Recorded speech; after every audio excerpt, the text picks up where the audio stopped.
एक समय की बात है, किसी देश में सूखे की वजह से अकाल पड़ गया। सभी लोगों की फसलें सूखकर बर्बाद हो गई। उस देश के लोग खाने पीने के लिए तरसने लगे। ऐसी मुश्किल घड़ी में बेचारे कौवों और अन्य पशु पक्षियों को भी रोटी या खाने के टुकड़े नहीं मिल रहे थे।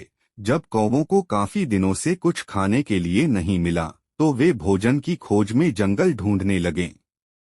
जंगल पहुंचने पर एक कौवा कौवी की जोड़ी एक पेड़ पर रुके और वहीं पर अपना बसेरा बना लिया। उसी पेड़ के नीचे एक तालाब था। उस तालाब में पानी में रहने वाला एक कौवा रहता था।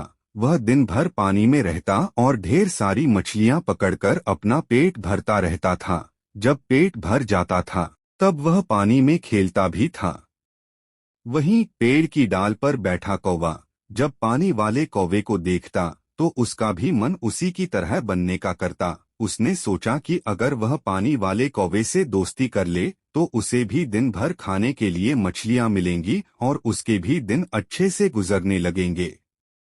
वह तालाब के किनारे गया और पानी वाले कौवे से मीठे स्वर में बात करने लगा। उसने कहा, मित्र सुनो, तुम बहुत ही स्वस्थ हो, पलक झपकते ही मछलियां पकड़ लेते हो। क्या मुझे भी अपना यह गुण सिखा दोगे?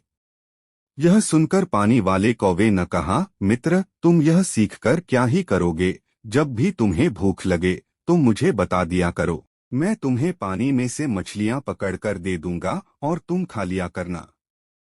उस दिन के बाद से जब भी कौवे को भूख लगती, वह पानी वाले कौवे के पास जाता और उससे ढेर सारी मछलियां लेकर खाता। एक दिन उस कौवे ने सोचा कि पानी में जाकर बस मछलियां ही तो पकड़नी हैं। यह काम वह खुद भी कर सकता है। आखिर कब तक वह उस पानी वाले कौवे का एहसान लेता रहेगा? उसने मन में ठाना कि वह तालाब में जाएगा और खुद अपने लिए मछलियां पकड़ेगा। जब वह तालाब के पानी में जाने लगा, तो पानी वाले कौवे ने उससे फिर कहा, मित्र, तुम ऐसा मत करो, तुम्हें पानी में मछली पकड़ना नहीं आता है। इस वजह से पानी में जाना तुम्हारे लिए जोखिम भरा हो सकता है। पानी वाले कौवे की बात सुनकर पेड़ पर रहने वाले कौवे ने घमंड में कहा, तुम ऐसा अपने अभिमान की वजह से बोल रहे हो। मैं भी तुम्हारे जैसा पानी में जाकर मछलियां पकड़ सकता हूं और आज मैं ऐसा करके साबित भी कर दूंगा। इतना कहकर उस कौवे ने तालाब के पानी में छपाक से छलांग लगा दी। अब तालाब के पानी में काई जमी हुई थी, जिसमें वह फंस गया। उस कौवे को काई हटाने या उससे बाहर निकलने का कोई अनुभव नहीं था। उसने काई में अपनी चोंच मारकर उसमें छेद करना चाहा। इसके लिए जैसे ही उसने अपनी चोंच काई में धंसाई, उसकी चोंच भी काई में फंस गई।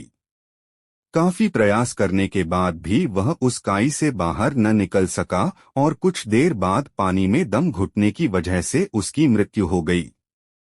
बाद में कौवे को ढूंढते हुए कौवी भी तालाब के पास आई। वहां आकर उसने पानी वाले कौवे से अपने कौवे के बारे में पूछा। पानी वाले कौवे ने सारी बात बताते हुए कहा, मेरी नकल करने के चक्कर में उस कौवे ने अपने ही हाथों से अपने प्राण धो लिए। कहानी से सीख, किसी के जैसा बनने का दिखावा करने के लिए भी मेहनत करने की जरूरत होती है। साथ ही अहंकार इंसान के लिए बहुत बुरा होता है।